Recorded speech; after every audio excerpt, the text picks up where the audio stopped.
আসসালামু আলাইকুম রহমতুল্লাহ। কালান্তর প্রকাশনী থেকে আমি ইমন আহমদ, বাইতুল মোকাররম পূর্ব গেট থেকে ইসলামী বইমেলা 2025 আয়োজক থেকে বলতেছি। আলহামদুলিল্লাহ, গত 17 বছরের আমাদের নানান প্রতিকূলতা কারণে আমরা ওইভাবে আমাদের বইমেলা আনুষ্ঠানিকভাবে করতে পারি নাই।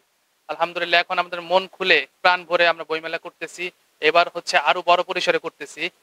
এবার হচ্ছে পূর্ব গেট থেকে শুরু করে পুরো রোড ধরে একদম দৈনিক বাংলার মোড় পর্যন্ত আমাদের বইমেলা। আলহামদুলিল্লাহ, এবার আগের থেকে সব প্রকাশনী চেষ্টা করছে তাদের ভালোটা দেওয়ার জন্য, ভালোভাবে স্টল ডেকোরেশন করার জন্য সর্বোচ্চ চেষ্টা করা হয়েছে।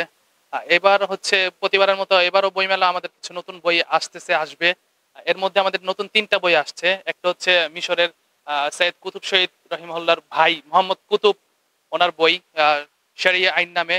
তারপর হচ্ছে রাসূল সাল্লাল্লাহু আলাইহি সাল্লামের আম্মাজানদের নিয়ে উম্মাহাতুর রাসূল, এটা আমাদের নতুন আসছে বইমেলায়। আর হচ্ছে আহ, বাংলা ভাষায় সবচেয়ে বিখ্যাত সিরাত গ্রন্থ আরাহিকুল মাকতুম আমাদের প্রকাশনী থেকে আসলো এবার মেলায়। সামনে আমাদের আরো অনেক গুরুত্বপূর্ণ কিছু বই আসবে মেলায় ইনশাআল্লাহ।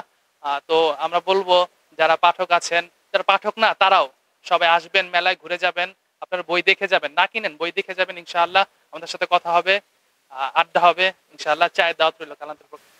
বই আপনাদের ফ্যামিলি, ভাই বোন, ছেলে মেয়ে নিয়ে আসেন বই মেলায়, তারা বইয়ের সাথে পরিচিত হোক, তাদেরকে বই হাদিয়া দেন এবং হাদিয়া নেন ইনশাআল্লাহ। বইয়ের সাথে বড় হইলে যে কোনো প্রজন্ম আদর্শবান এবং শিক্ষিত প্রজন্ম গড়ে তুলতে আপনারা বই হাদিয়া দেন এবং হাদিয়া নেন ইনশাআল্লাহ।